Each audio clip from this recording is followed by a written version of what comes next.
Okay, hi everyone. I thought I'd do just a quick little video to go through fiscal policy and actual versus planned budget outcomes because I thought it might actually be likely that you get asked a question around this in the exam. And we sort of rushed through this in class, so I thought I'd sort of go back on it and just give you a little quick review, I suppose, plus some additional information that might help. All right, so planned versus actual budget outcome.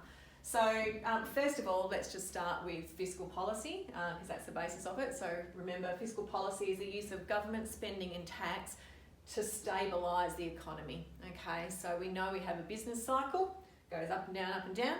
The idea of fiscal policy is to help to stabilise that. So how do they do that? They do that through the budget. Okay, so every year they design a budget. And that is a combination of income and expenses. Okay, so budget equals income minus expenses. Okay, income sometimes referred to as revenue, okay, expenditure, and out of that you end up getting a budget balance. Okay, so budget balance, which we know can be a negative, which is a deficit, or a positive, which is a surplus. So, deficit or a surplus. Okay. What I want to sort of highlight differently, because you know all that, is that the deficit, a budget deficit, is a combination of a cyclical balance and a structural balance. Okay, so budget balance equals cyclical balance plus a structural balance. Okay, now I didn't really use those terms a lot, okay? So you might be going, what is that? All right, so cyclical balance, that basically relates to automatic stabilisers, okay? So the things that change automatically as a result of the cycle that we're in, okay?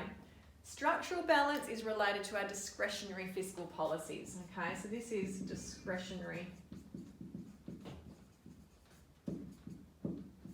FP, fiscal policies, okay? So the government doesn't do anything here, it just automatically happens. Here, they make deliberate decisions and actions, okay? And that's the type of thing that you see head into the budget, okay?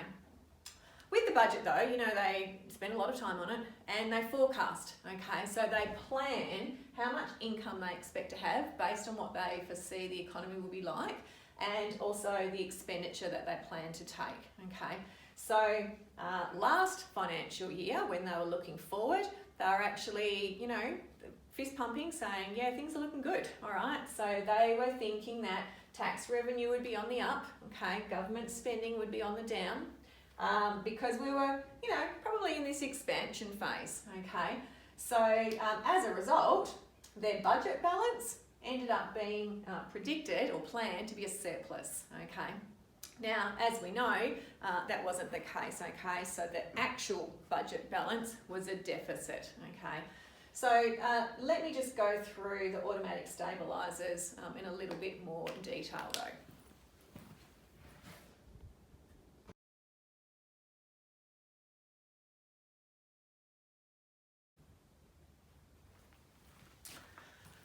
Okay, so to help us go through how the automatic stabilisers help to stabilise the business cycle, I'm going to refer to the circular flow as well.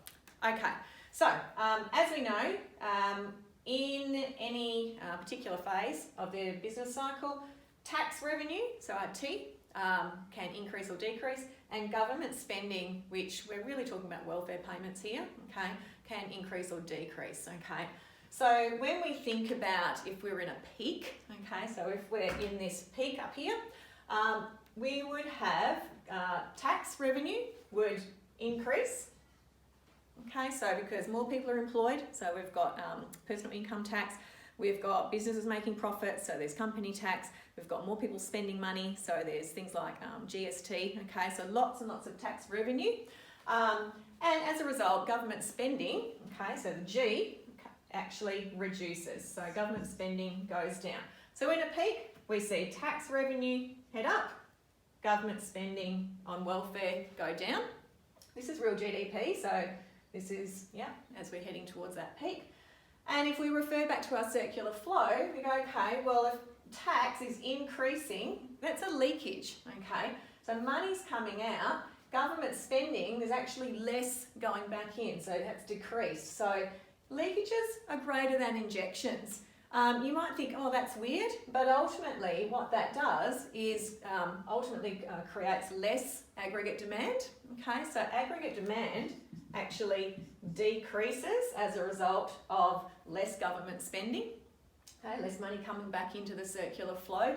And then on our business cycle, what we see happen is instead of it reaching this peak where it may be unsustainable, it actually just starts to taper off a little bit. So that's the automatic stabilising, okay? So it just automatically helps to stabilise the economy, so it's sustainable, okay? However, if we're talking about in a trough, which we're in right now, tax revenue goes down, okay? People are unemployed, there's less personal income tax, businesses aren't making as much profit, so there's less company tax, less spending, so less GST, okay? So tax, in this case, okay, is going down. Government spending, on the other hand, that is increasing. More people are unemployed, so they have to pay more unemployment benefits, for example. So government spending increases, and we can see that here, okay? So if we look at our circular flow, tax, okay, is going down, so that's a leakage, but government spending is going up. So this time, injections are greater than leakages, which means that aggregate demand is now increasing overall, okay? And if we come back here, so this is our trough down here, aggregate demand increases, so it just helps to lessen the deepness of the trough, okay? So it just helps to stabilise it a bit better in the economy. Okay. So if we're looking at this particular chart where we've got our automatic stabilisers, we can see that automatically in times of recessions or troughs, okay, we have more government spending, less tax. That obviously results in a deficit, doesn't it? So automatically there's a deficit. Okay. In the good times, so an expansion, upswing, a peak where tax increases, government spending decreases, that results in a surplus. Okay, so a budget surplus. That's without the government doing anything else. No changes to discretionary fiscal policies, okay? It's simply just the automatic stabilisers doing its job and helping to stabilise the economy. Okay, so as I was saying at the start, the budget balance is the cyclical balance plus the structural balance. Cyclical balance, solely related to the automatic stabilisers. The structural balance, discretionary fiscal policies, okay? So if we use this year for example, yes, these kicked in, okay, welfare payments went through the roof, tax revenue went way down, okay, so it did put us into this deficit, but also the government had to step in, okay, so we know, or governments have learnt since the GFC that they have to take direct action as well to ensure that the economy doesn't remain in a recession for longer than it needs to be. So they had specific fiscal policies, discretionary fiscal policies, such as the JobKeeper and many different business incentives, okay, subsidies for Qantas, for example, as well. So all of that discretionary fiscal policies led to a structural deficit as well, okay. So when we're talking about the outcome on the budget, we have to think, was it a cyclical deficit or a structural deficit? In this case, it was both, okay?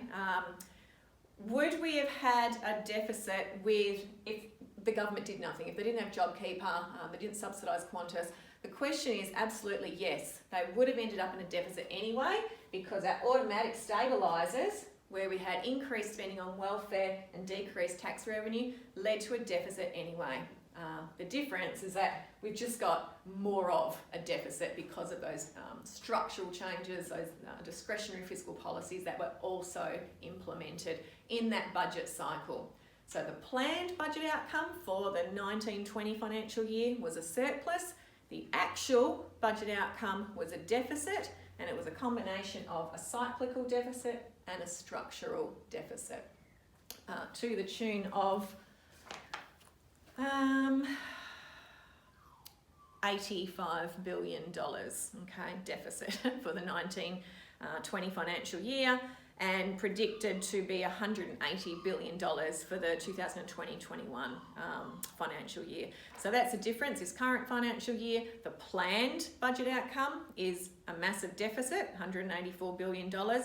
The actual budget outcome, well, we'll have to wait and see. Okay, so we have to get to the end of the 2020-21 financial year to look at the figures. So income minus expenditure, what will it look like? It'll depend on things like how long we're in lockdown, vaccines, okay, so the big news just this week that there possibly is a vaccine, okay, so all of that will determine our business cycle and if we can get a recession quicker than expected, the level of expenditure and so forth. Okay, so I'm hoping that helped you out with planned versus actual budget outcomes and the difference between a cyclical and a structural balance, and just kind of going into those automatic stabilisers a little bit more. I recommend in the textbook at the end of fiscal policy, there's a really good extended answer to do there. So I'll post that on the end of this video. Okay, all right, good luck everyone.